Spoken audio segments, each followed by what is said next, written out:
Because you have a lot of reasons to not be doing good. I feel like he was being bullied and was trying to keep his position and trying to stay where he needed to stay. And Do you think that's fair?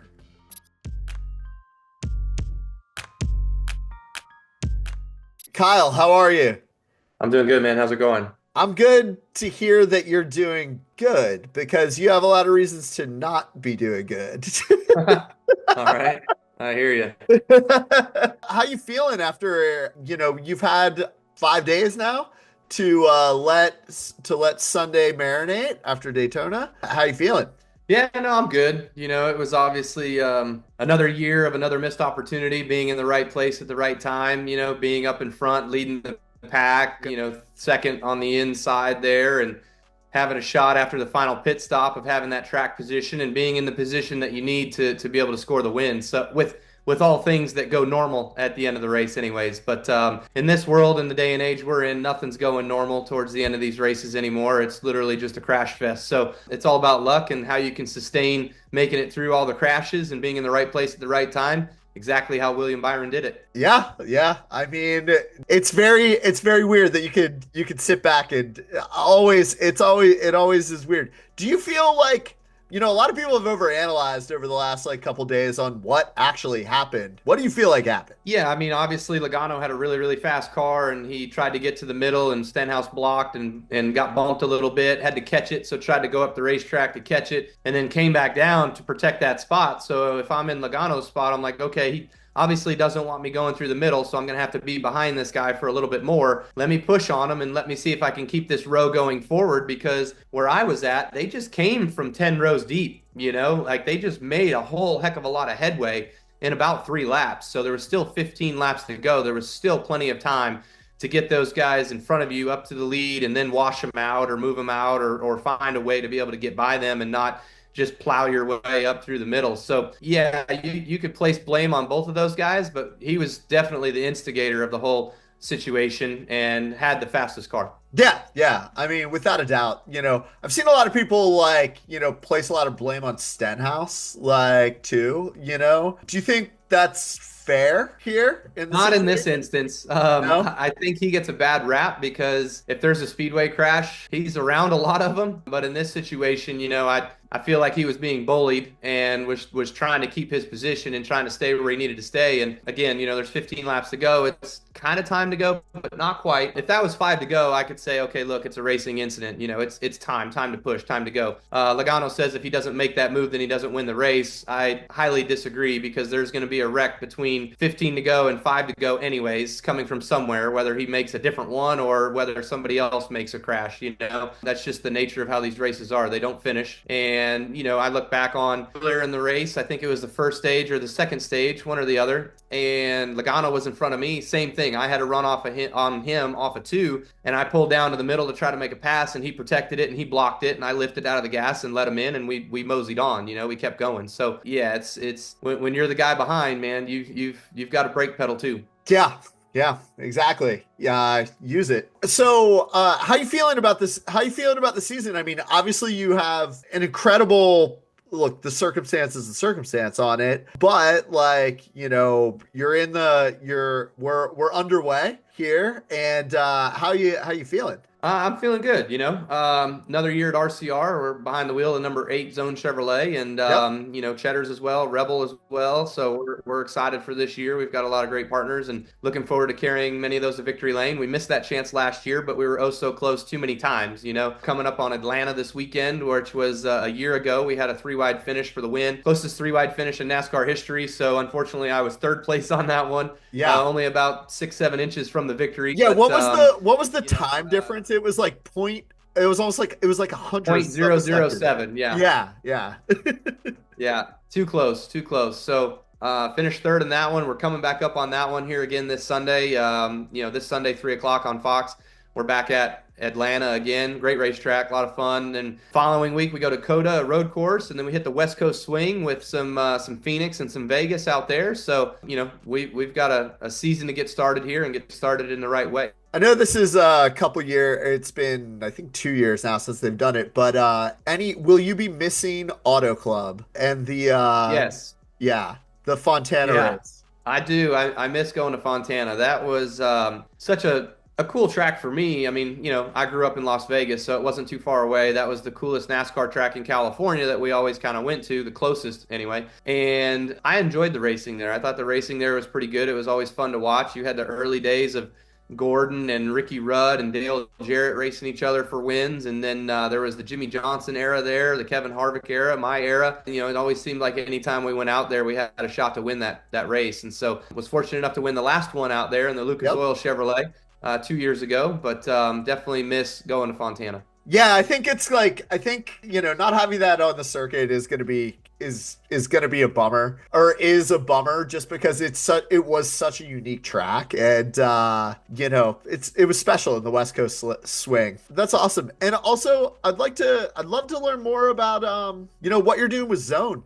And you have Zone on the car. You're doing lots of cool things with them. How's everything gone so far with them? Yeah, no, the Zone nicotine pouches has been a good sponsor of mine. They've been on board for the last year, and then again this year, and it's been great. All the guys and girls behind the scenes are really fun to work with. They come up with a lot of cool creative and different ideas and things that we get to do. So, did a shoot earlier this year where we went out to the desert and shot some sandcar stuff with the guys from Golf Subpar podcast. Yep. Colton Drew, they were there. So, it was pretty fun to just pull up on them while they were basically hitting out of the sand trap, if you will. And I told them to get in the car, let's go, and took them around the desert for a couple rides and for a little bit there, and, had a great time with those guys, just sharing some stories, kicking back, and enjoying some golf cues, but also getting them kind of in a little bit of the motorsports era with the sand cars. How did they drive on sand? How'd they do in the dirt? I did not let them drive me. That's for damn sure. So I made sure to be the one behind the wheel. So I was doing all the driving, but I gave them some more fun rides, if you will. And we went up the tall mountains, and we were jumping over the top of the crests, and doing some other cool stuff with some of the bulls, and hauling through the sand highway of all the whoops and stuff like that you get to do. So we went on a pretty good, 40-minute hour ride with each of the guys. And then, we went back to camp to kind of digest it all, if you will, and shoot the bull. And all of a sudden they're puking in the corner. Oh, no. Oh, yeah. Apparently they ran hard the night before. There might have been a few tacos and some tequila and some things like that. But, that all surfaced there late in the going. And off-roading with you behind the wheel. Yeah, that wasn't a good mix, let's just say. But all's fun, and they turned out to be all right. Well, I saw, you obviously you still do a little bit of like dirt track like stuff every now and then. Yep.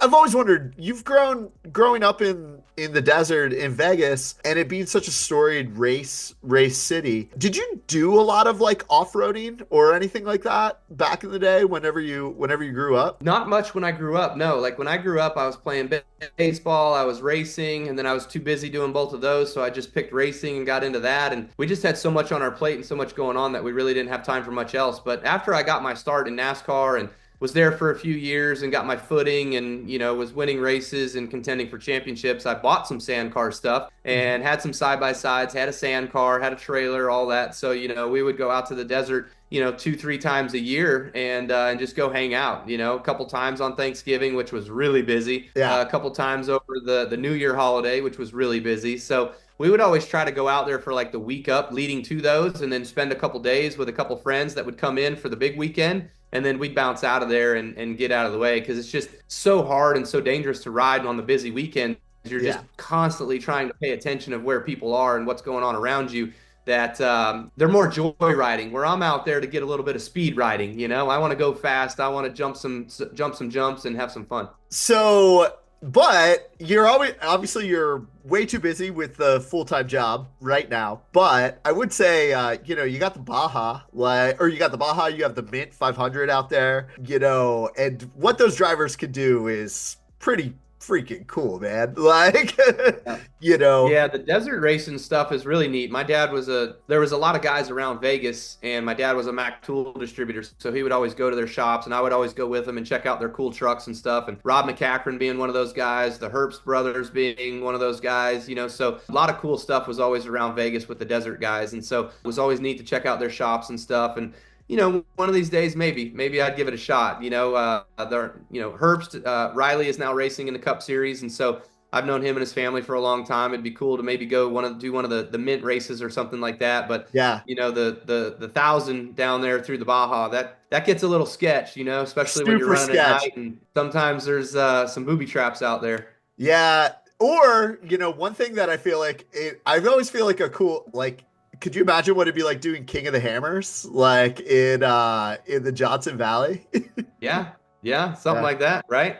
Yeah. Cool, Those sure. races are so damn cool. It's, obviously they don't have the audience of like, McAdam, but like it's just such a great culture around it. No question. I've never been, but I would have to imagine it's pretty cool. So I have to ask you then too, while you're hanging out with the guys, have you had a chance to play golf with them? No, they were shooting some shots and hitting some sand wedges. Thank you.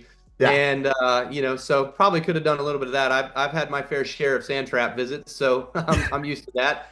But other than that, no, we didn't get a chance to go to a course or anything like that. So I know those guys are out in Phoenix, Scottsdale area, so it'd be cool to maybe go golf with them. We head out there in a couple of weeks, so I have to hit them up. So, and that brings me to one of my last questions here. You ever bringing your clubs along in the plane on the way to the track? I wouldn't say I used to put my clubs in my motorhome. I used to have a set of clubs on my motorhome that I would go around, and sometimes there'd be some golf courses. We get done on Saturdays at 1 o'clock, and we would just go play for the afternoon, But that's been a little while. Ever since having kids, I haven't really ventured out much. But I need to get Brexton back on the golf course. I tried teaching him with some lessons and stuff, 6, 8, 9 months ago, and he didn't really dig it. But I told him, I'm like, man, you're gonna need to figure this out. There's a lot of sponsors that love to play golf, so you got to know at least how to hit a ball. Exactly. Well, plenty of opportunities on the calendar that you can get out there with them. Definitely. No, I look forward to that. Awesome, man. Well, I don't want to take up too much of your time. I really, really appreciate it, though.